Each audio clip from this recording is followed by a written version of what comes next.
edition of VAFA Tragics. Great to have your company for another week. Huge show coming up for you tonight. We're going to talk prescribed penalties. We're going to talk about all the different rules and regulations about if you're going to find yourself in a bit of trouble. So stay tuned for that big discussion. We'll also have a look at who's in form, who's out of form, and much more as we welcome the panel. It's a very good evening to you, Nick Armistead. Andrew, great to see you back for your second week now. Yeah, good to be back. I've got some news for you on that. Won't be here next week, unfortunately, so that's a bit of a shame. So you'll have to switch across here if you can. One more week, that's all right. One more week. Brenton Mann, good to see you. Good to see you, Lenny, the fly-in, fly-out host these days. Yeah. In 1 week, As out the he next. pleases. As he pleases. FIFO. FIFO, that's it. FIFO host. Let's get straight into it. The plays of the week. Nick, why don't you kick us off with your play of the week? Thanks, Lenny. I'm going to Manningham Cobras in Division 4. Kane Margamez debuted for the Cobras on the weekend against Masala and kicked 9 goals. Now, it's not his debut. He's an elderly statesman. He was at the Fitzroy Reds back in 2006, but he assisted big time in their 133-point win over the Tigers. It's a great result. It is a very good Brenton, your performance player of the week. Is it performance player of the week? Do we call it that anyway? No, it's just a play of the week. Yeah. A performance of the week. Performance of the week, sorry. It's a bit left field. Now, when you're driving to work in the morning and you listen to Bob Murphy's Top 5, you don't tend to hear much VAFA stuff going on, but the old Eltham Turtles have gone number 1 on Bob's Top 5 of footy mascots this week. It's a great result. It is a great result. We've actually got the audio of Bob. Let's have a listen to Bob Murphy talking mascots on his top 5 on SEN Breakfast. We're in we talked about country footy the other day. You're in the rooms, there's the smell, there's the potpourri of the sweat, blood and liniment and deep heat. You're charging, you're G'ing each other up, you're slapping each other on the arm, and then you hear about who you're up against. You hear them through the thin ply walls. It's the big, bad Eltham Turtles. That just came up on the SMS that very second. The Eltham Turtles. I love the Julian. Eltham Turtles. They're my favourite. I just wonder in the crowd whether or not when the Turtles were playing, whether the opposition supporters, after a Turtle fan had ever yelled out, said, "Pull your head in." Well, Tim, They've gone into their shell. this is the theme song. So Apparently, slow, Turtles. So slow. Of the Eltham Turtles. The theme song is the same as Richmond. At the end, they don't say yellow and black. Well, they go, say. "Shells on our back." Brilliant stuff there from Bob Murphy. Good to see the VAFA getting a bit of a mention on SEN Breakfast. Absolutely fantastic, and they beat the likes of the Leongatha Parrot, the Lancaster Wombats, and the Tyabb Yabbies. Absolutely fantastic. My performance of the week, Simon Caven.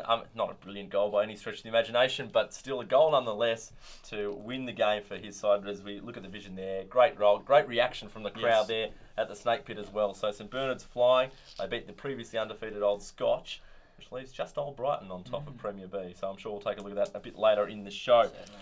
On to William Buck Premier. Nick, the result of the round was undoubtedly De La Salle at Waverley Park. Most certainly. That's the game I found myself. There, it was incredibly windy across Melbourne, but Waverley Park feels the effects more than most grounds, I would have thought. And De La Salle defeated Collegians by 25 points. They jumped to a 17-point lead using that breeze in the first quarter, but when Collegians had it in the second quarter, they couldn't kick a goal. They remained at 1 goal. De La was really stopping the ball across half-back, sending it forward. Tom Humphrey and Brendan Close were my players of the match. Brendan Close doing a job on Lockie Ferguson, who we know kicked 6 goals a week before and is in sensational form. But Tom Humphrey, he's an absolute general in that defensive 50. He has been in the team of the year for the past few seasons. He really controls it from back there, and they got it done against a team who had their big win the week before. Now, Lassallians, does it say more about them, or just Collegians were a bit down? Was a bit of a little blip on the radar? It looked as though Collegians were a little bit down. Yep. And I was talking to a Collegian stalwart throughout the match that he thought maybe throughout the week they were even a little bit down, and he could feel it, sort of stuff. Okay. So we saw Scob do it the week before after their match against Zaz. It's topical at the moment, isn't it? It is. Yep. De La Salle have historically a very good record against Collegians, though. For some reason, they always play well against the Lions and manage to find a way to win, even when De La have been down the bottom end of it. Even when they might have lost the game to Collegians, even at the trot some years when Collegians were flying, but they trouble Collegians more than any other team, it seems to be. It happens, and it becomes ingrained a little bit, doesn't it? It can go through teams, through years, through eras of a football club where just one team has the wood over another, and it's hard to shake. Great vision on social as well of De La Salle posting the song after the win and all of that sort of thing. We love seeing that from all the clubs, and it's great to see you putting your club's social media presence, getting out there and seeing all that vision post-match and all the celebrations. It's good to see. You talked about the concept of playing a big, tough game where you're up and about for it one week and then you've got it the next week. And it does open up the questions of, how much does a big game take out of you? Well, exactly. Michael Sholly touched on it last week in his editorial that teams and coaches set themselves to be aroused at certain times for certain matches. We saw Scob and Old Zavarians the week before. They went at hammer and tong. Scob came out the next week, got smacked by Collegians. Zavs also by Blues. And so Collegians got themselves up maybe for St Kevin's, and then they've come out and lost to D-La. Maybe one, I don't know if they would have penciled in, like you said, they don't have a great history, but one they would have thought maybe we'll go 7-0. But that wasn't the only ones across the weekend. We also had Pegs lost to Preston and St Mary's lost to Ivanhoe after those two undefeated sides went hammer and tong at each other the week before. So what Shoal discusses in the article, if you go to vafa.com.au just to have a read of it, it's the fact that coaches maybe don't put enough credence to, during the week, keeping the players up from week to week. 18 rounds in a season plus finals, you have to be up for 20 weeks of the season. Now you can't be up for that long, but it's just find that level of that attitude, bring that attitude every week that teams sometimes struggle with. And coaches as well. I mean, he also mentions that it probably sets the best coaches apart. Yeah.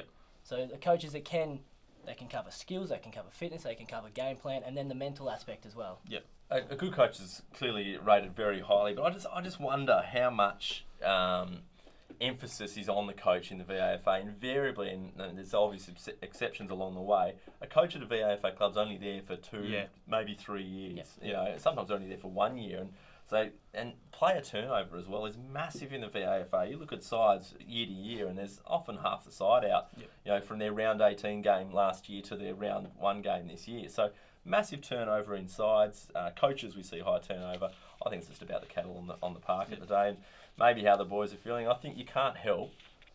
Certainly when you're not, you're only at the club twice a week, invariably, and maybe some clubs have 3 training sessions a week. But that mental letdown is going to happen if you're flying as a club. You just can't avoid that unless you've got full time. Not like the AFL where they're in there. They're talking about they're getting up for every single game because they have to. It's a professional environment. Amateur circle, sometimes you just sit there and go, well, we're going all right at the moment, and you might just have an off week one week. You might have had a big night on the Thursday. We've spoken about it before too, that like Zavarians did maybe last year, you set yourselves for finals anyway. So you win enough games to make finals, and then you really set yourself to peak come that time of the year. We're going to take a break. We're going to come back with more. We've got prescribed penalties to talk about. It's going to be a big discussion. Stick around on the Tragics.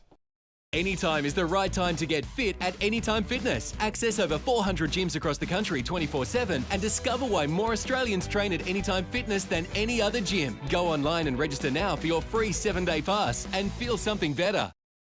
Welcome back to the Tragics. Time now to talk about our major discussion point of the show this week, prescribed penalties. This is, I guess, generated from, I think we've had discussions on it over previous weeks, but also Toby Prime's article in the Leader newspaper where Michael Chamberlain, the Mazenod player, spoke to Toby about his recent suspension for contact with an umpire. He received a 3 weeks penalty after negligently making contact with an umpire. You can see in the vision here where the incident occurred. The minimum penalty is 3 matches, but it can be downgraded to 1 with an early guilty plea. Now, Michael chose to go and contest that. As he said in the article, that he had a clean record. He's only recently come back to the VAFA to play out maybe his final 1 or 2 seasons. We don't necessarily need to talk about that incident because I don't think that's the point of this. But what it does raise is the idea of prescribed penalties. And on your screen, you'll see the list of prescribed penalties across the VAFA. And there are 2 different types of categories, Category 1 and a Category 2. Category 1 is essentially a red card, and a Category 2 is essentially a black card. What are your thoughts? First of all, Brenton, I'll let you open up with thoughts on maybe ones that stand out there for you. We did speak about it last week, and it is a hot topic. Contact with an umpire, 3 weeks, it's a pretty harsh penalty for mine, where contact does happen with umpires. It's bound to happen in a game. It's a fast-paced game these days, and 3 weeks is a massive, massive, massive penalty in an 18-week season. That's what we talked about last week, 18-week season. Not the AFL, we're not a 22-week comp. So it's a massive, massive penalty and one that I believe is too harsh. But in saying that, he took the chance. He could have got it downgraded to 1. But he took to 2. He could have got 1 week slashed off that. He took the punt and lost. And unfortunately for Michael, he copped the 3 weeks, and I think it was too harsh. But then there are some ones that I think are spot on.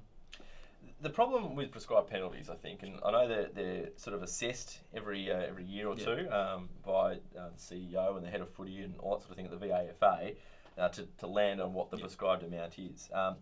The problem is there's no flexibility, I think, and then so you'll get a situation where all you can give is the prescribed, and if you go and contest it, you're going to be lumped with the full allotment, and there's no ability to say in that situation for contact with an umpire.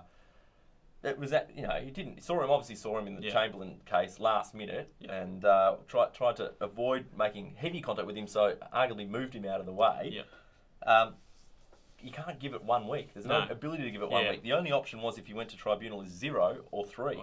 Now possibly that could have been a 1 week suspension, and you don't have that recourse, and it's sort of you're limiting the tribunal's ability to determine the penalty if it goes to tribunal in that sense. That's the issue I have with it, potentially. Now, you did ask me which one really struck me.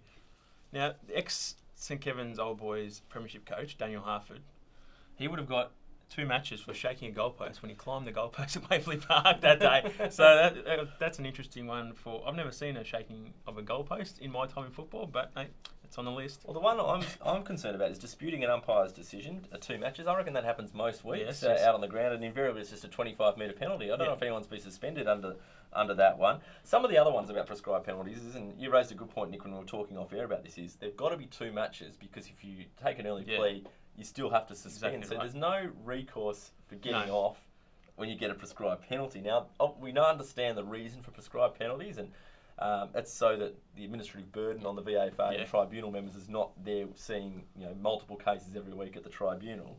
So you have to have a system where you can sit there going, that's fair enough. I probably would, rather than sitting at tribunal, organising tribunal members, etc. But some of them, I think there needs to be a little bit more flexibility, and particularly if you want to go and contest them, I think it should then be down to the tribunal to just determine, based on the evidence that night, what the penalty is, not just refer back to the prescribed penalty and go, well, we know if you took the prescribed penalty, you would have got 2, now we have to give you 3. We actually think, on hearing the evidence, that we think it's only worth 1, or we think it's worth 4. I think that should be maybe the flexibility if you do want to contest it. It's a hot topic, and I guess one that will roll on during the year, I think. Most certainly. Benny is very interested to hear what everyone has to say tonight, so he'll be tuning in this way. Benny's been fantastic on the Tragics this year. Speaking of your feedback, we would love to receive it. You can get in contact with the VAFA through our Facebook page at VAFA.HQ, I think it is, at Facebook, something like that. We want your feedback, and there's a Sierra backpack in it for you. So the best contact and feedback each week on the Tragics, we'll get a Sierra backpack sent out to you. So send your feedback in. Otherwise, you can contact Nick at vafa.com.au. Send him an email. He loves receiving them. Let's move on with the rest of the show. We mentioned the state squad last week. The women's Big V coach has been announced. It has. Nick, break the news for us. John Canis, former University Blues premiership coach in 2004, has been named as the first ever women's coach. Congratulations to John Canis, which will be fantastic. The women's team, though, it's a challenge to pick. We're looking at a whole 1,000 new players potentially to make this team. It's interesting with the men's every year. You roughly know who the best 50 players are in the comp, because you've seen on previous years. You know the big names that come into the competition. Women's, it's a fresh canvas. It is. It's really a tough challenge. It is. The onus is actually more on the coaches than ever to now nominate their players, and so every team gets a chance to nominate 3. And so they'll be done by the end. They'll be in by the end of this week, and the final details will be decided upon whether the game's going to be on the 8th or the 9th of July against AFL Goldfields. But it'll be interesting, because I think that's where we're at the moment, is that we know all about these teams, we know all about everything that's happened with VAFA Women's, but now's the time that we really need to get to know the players. We want to know who are these guns out there playing every week. And Brenton, we've got a few that we think are shoo-ins. We did it for the men's. We did it for the men's. We've got a few. I'm going to start with Georgia Flighter from Old Trinity. Now, in the last grading game, she kicked 10 goals, and I think that's just a phenomenal effort. She has been out with concussion for the last 2 weeks, but I think she'll find her way back in, and I think that she will be lining up at full forward in the women's team. And Sarah Casey from Old Haileybury as well. She is an absolute bull through the midfield for Haileybury, and I think we'll find her there as well. You mentioned her last week, Eloise Defina from Old Camberwell. She's my shoo-in. And also, I'm going to go with Kate Dempsey from St Bede's Mentone Tigers. Irina Malayaris too. I've heard good things. Not seen her play yet, but heard good things about Irina. Absolutely I fantastic. actually caught a bit of women's football on the weekend when I was doing the rounds. It's great to see. You're at, I was at Carey's grounds, and you've got the Carey game versus Brighton, and you've got Carey versus Old Camberwell on the other oval next door. It's great to see the two games going on concurrently. You were everywhere on the weekend, I weren't you? went to a few games on the Was a weekend. bit. Very unlike me. On to dissection time. Let's pick up the questions and kick things off. Which club's improvement has surprised you most in 2017? I'm going to go with Collegians in Premier. I think from 2014 they have had a couple of barren years where they've kind of restructured the way they played in 2015, 2016. They've come out and burst out of the blocks in 2017. They, not one I had penciled down for being top of the ladder by round 7. Yep. So, Collegians for me. UHSVU for me. I'm going North Brunswick. I think that Yeah. you mentioned it last week. Marcus Patera and Jake George there in the goal square. I think that they've the biggest improvement so far. Lenny, you saw him on the weekend. Is the Trinity era over? It's an interesting question. They're just not the same team as they were last year, and they've got many of the same players there. Now they'll say they've got one or two players missing or whatever it is. Every team does, but the same players. The problem is the William Buck Premier section is so competitive. Yeah. Other teams are now playing the Trinity game style that Yeah. has been so powerful for them for the last couple of years, where they've made 2 grand finals, and they've just got a few better players. Collegians is a classic example. They're just better at exponing that game of moving fast ball movement through the middle of the ground with slick possession. Trinity, I don't know if it's over necessarily. Certainly think the era of Dominance. is possibly over. They can still make finals and have a say because they're still good enough, but they're certainly not dominating sides with the way they move the ball. Like other teams are doing the same thing and doing it better. So I'd say yes for the time being. I'm going to go with another Nick. Is Nick Boltus from Caulfield firming as the men's rising star winner after round 7? He's kicked 5 and 3 goals. Yeah, he's in sensational form for a team that is offensively probably the best in Premier C. He's kicking a lot of goals for a team, though, that is averaging probably a bit over 120 points. So he's going very well. But I think Lockie Sullivan from St Kevin's, he was BOG again on the weekend. He was in round 1. That's when he got his rising star. And he's making a difference there at St Kevin's. On the rising star, I reckon if you're getting a nomination in round 16 or round 13, 14 from beyond, you're not winning it, are you? Because you haven't had your full season of body of work behind you. It makes it harder. I think you maybe need to be nominated in the first 7 rounds, You first 9 rounds to possibly win the rising star. We'll see how that goes over the course of the year. Lenny, Old Brighton, you saw them on the weekend as well. Are Did they see Old destined for a flag? And not at this stage. Carey showed them up a little. They levelled the scores late in the 4th quarter. Brighton kicked away in the end, so showing their class, I guess, to come through and get the win on the road. But yeah, they weren't as impressive as I was expecting to see from the Tunners. A couple of little signs that maybe they can, on their day, can be harried out of the contest or beaten. So yeah, a bit of work to do, but they're still in the mix. He wasn't there when Mastro kicked 9 goals, though. You've got a man crush on Mastro. Don't we all? Oh, of course we do. Of course we do. And again, it might have been a lull. And we talked about, lulls. You can't be up week after week after week. But they found a way to win, so it was a good result. Have we seen the best of St Mary's Salesian? 8 reserves players in the list from last year in the game on the weekend. Lost 2 on the trot. This time last year, 8 and 2. Well, not this time because obviously not at round 10, but 8 and 2 in first position. Then lost 6 of their next 8. They in a bit of a downward spiral.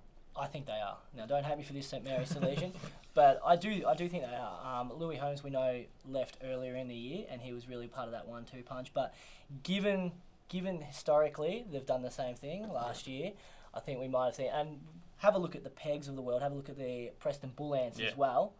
It's not going to be easy if they lose another one. They're down to 4th already. If they lose another one, it's going to make it a bit more difficult to be top 2. That's definitely been the worry for them over the past. I reckon.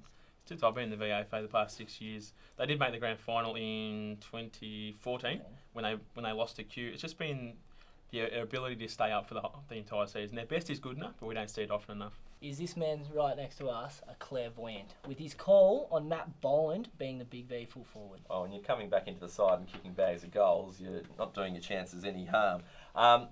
Matty Boland, well, he's a gun player, so you're going to expect him to be in contention at least, but I'm not going to give him clairvoyancy yet until he predicts something else amazing. You don't want to call me Nostra? Not yet. Okay. Please. Will Liam Whelan from Aquinas break his old man's record in Division 4? He will, and he'll do it this weekend. Now, they play Masala. Masala had a really good game on the weekend, But Jake George earlier in the year for North Brunswick kicked 11 against Masala. Now Liam Whelan hasn't played them yet. He's beating Jake George, and I think the boys down at the Bloods, they want him to break the record too. So I think there's a very hot chance that it's going to be this weekend. Hot and spicy football. It will be. Final one from me. Should buys be ruled out as getting 4 points as they are in Division 4? Simple answer, yes. You shouldn't get 4 points for a buy. It annoys the crap out of me. Well, for some teams that don't get a win, at least they get some points. It does, yes. Charity. I know, yeah, it's just no, it's not a good look. I don't like it. That's all we've got time for on this week's show. Stick around in just a moment for Brenton's tragic take. You're up this week. I am. We'll see you all again next week on the Tragics. Ladies and gentlemen, let's get ready to rumble! Strap yourself in for a heavyweight battle of epic proportions. We've got Mark Choco Williams versus Mark Bomber Riley this week when St Bernards take on Ajax at Gary Smorgon Oval. Now, this is collectively 80 years of AFL, VFL, Sandful and Waffle experience in the coach's box. We've got, in the red corner, we've got Mark Choco Williams. 201 games at VFL and AFL level for Collingwood and Brisbane. 179 Sandful games for Port Adelaide and West Adelaide. Coaching career, senior coach of Port Adelaide between 1999 and 2010 with the 04 Premiership, where he famously did the big choking, and Alan Smorgon, you're wrong. And joined Ajax in the off-season of 2016. And then we've got in the blue corner, Mark Bomber Riley, player at Waffle Clubs Perth and Claremont at a junior level before badly injuring his knee. Coaching career at Melbourne, 9 games in 2007 as caretaker, Fremantle development coach, senior Waffle coach at Claremont, JJ Leonard medal winner, WA coach of the year, Melbourne assistant, Carlton assistant, AFLCA assistant coach of the year. There's nothing at a coaching level that Mark Bomber Riley hasn't done except for winning a premiership. Joined St Bernards in 2015 off-season. Bring Bruce Buffer, bring Mike Buffer to Gary Smorgon Oval. It's going to be a blockbuster and we can't wait.